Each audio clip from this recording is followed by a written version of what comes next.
Bonjour à toutes et à tous pour ce nouvel épisode de coupdegueuledegero.com. Merci d'être avec moi. Aujourd'hui, je vais vous présenter quelque chose qui sort de mon domaine habituel, c'est-à-dire la photo, la photographie et l'informatique. Alors aujourd'hui, qu'est-ce qui nous amène? Vous voyez sur la droite, une centrale vapeur. Alors cette centrale vapeur, Moulinex, est notre centrale vapeur depuis à peu près 11 ans. Elle est composée finalement, cette vieille centrale vapeur, d'une espèce de support qui fait réservoir d'eau, dans lequel on met de l'eau, dans lequel est produite de la vapeur, et ensuite un fer à repasser, avec un cordon dans lequel passe je ne sais quoi, probablement de la vapeur. Alors cette centrale vapeur qui est tombée plusieurs fois, qui est très résistante, on voit qu'elle a pris des chocs sur le fer, eh bien elle est arrivée en fin de vie.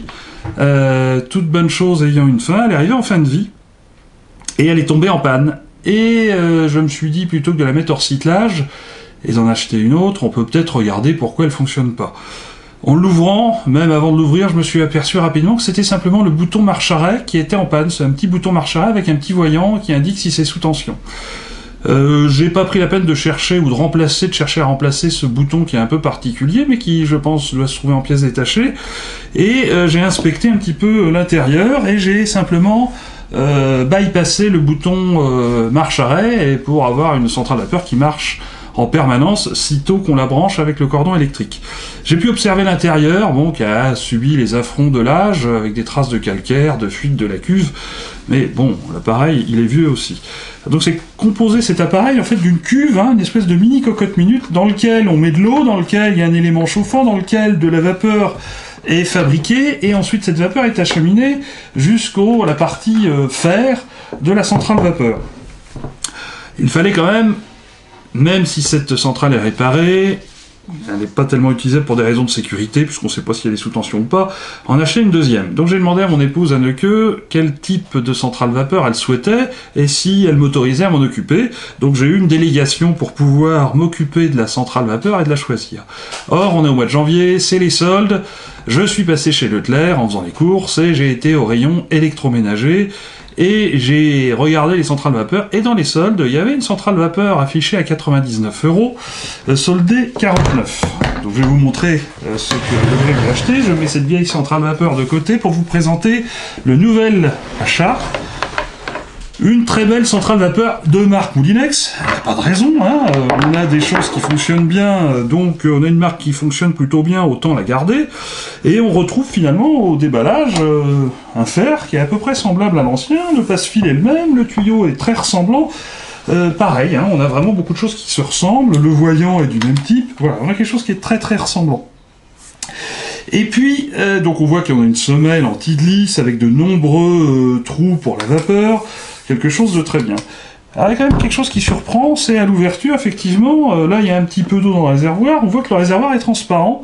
En y réfléchissant bien, vous comprendrez après pourquoi le fait que le réservoir soit transparent a une importance ou pas. Et puis j'ai trouvé que cet appareil était quand même très léger par rapport à l'ancien. Et puis on l'a mis en route. Alors on retrouve quoi dans cet appareil? Un remplissage aisé devant pour mettre de l'eau. On retrouve une cartouche anti-calcaire qu'il faut changer régulièrement, dans laquelle l'eau passe pour absorber le calcaire. Et puis voilà, quelque chose de relativement simple, une place pour mettre le fil, quelque chose de bien fait, un petit panneau de contrôle derrière. Et puis à la mise sous tension, ça s'est pas très très bien passé. On avait du mal à comprendre. Et on s'est aperçu rapidement que sur cette centrale vapeur, normalement sur l'ancienne, quand vous appuyez sur le bouton vapeur, vous avez de la vapeur, et sur celle-ci, qu'est-ce qui se passe quand vous appuyez sur le bouton vapeur? Eh bien, vous entendez un petit moteur se mettre en route à l'intérieur, et en y réfléchissant un tout petit peu, on comprend que ce petit moteur, en fait, c'est le moteur d'une mini pompe à eau qui envoie de l'eau depuis ici à l'intérieur du fer, et que cette eau est acheminée et ensuite déposée, envoyée sur un élément chauffant dans le fer pour fabriquer de la vapeur. Alors, vous me direz, et alors, qu'est-ce que ça change? Qu'est-ce que ça change qu'on ait finalement ici qu'un réservoir d'eau avec une mini-pompe, et ici, finalement, un réservoir avec de l'eau sous pression, de la vapeur sous pression? La différence, c'est que sur l'ancienne centrale, quand vous appuyez sur le bouton vapeur, vous aviez de la vapeur instantanément, et c'est normal, alors que ici, quand vous appuyez sur le bouton, vous entendez la pompe se mettre en route, l'eau est acheminée sur l'élément chauffant, et ensuite vous avez de la vapeur. Alors la différence, c'est quoi? Eh bien, la différence, c'est 3 à 4 secondes de différence. Quand vous repassez, quand vous appuyez sur le bouton, vous avez envie que la vapeur, elle sorte au moment où vous appuyez, et pas 3-4 secondes après. Donc ça fait une sacrée différence. Alors on comprend, en réfléchissant un tout petit peu, pourquoi les bureaux d'études, le marketing, ou les gens qui étudient les couches et Moulinex ont voulu faire ça. Et on comprend tout à fait qu'une petite pompe, un petit élément, une petite pompe standard, ça coûte nettement moins cher à fabriquer ou à faire fabriquer qu'une grosse cuve boulonnée, étanche, avec un élément chauffant. Voilà, effectivement c'est beaucoup plus important. Néanmoins, on peut quand même s'interroger sérieusement sur la fiabilité d'une petite pompe avec des éléments mobiles qu'on ne retrouve pas dans la première centrale vapeur. Parce que chaque fois que vous appuyez sur le bouton, vous entendez la pompe qui démarre, et une pompe qui démarre et qui s'arrête sans arrêt, ça n'a pas une durée éternelle, et je doute que cette centrale vapeur dure 10 ans. Alors, bon, voilà, moi, honnêtement, je peux pas appeler ça une centrale vapeur. Je peux appeler ça un fer à repasser, avec un réservoir d'eau, un gros réservoir d'eau déporté.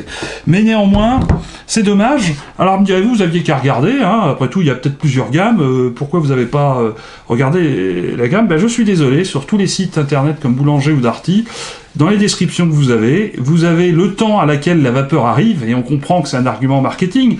Là, sans doute, pour passer une grosse quantité d'eau à ébullition et avoir la vapeur, il faut peut-être 5 bonnes minutes avant que ça fonctionne. On le sait. Ici, c'est sans doute beaucoup plus rapide, puisque pour amener une petite quantité d'eau qui va être déposée sur un élément chauffant, vous allez probablement avoir de la vapeur quasiment instantanément. Mais, d'accord, oui, mais je vous en prie, messieurs du marketing, messieurs des bureaux d'études, réfléchissez 2 fois avant de concevoir et de vendre un appareil comme cela, ou alors appelez-le autrement, et faites savoir la différence aux clients. Pour ma part, même à 49 €, je suis assez déçu de ce fer à repasser à réservoir déporté.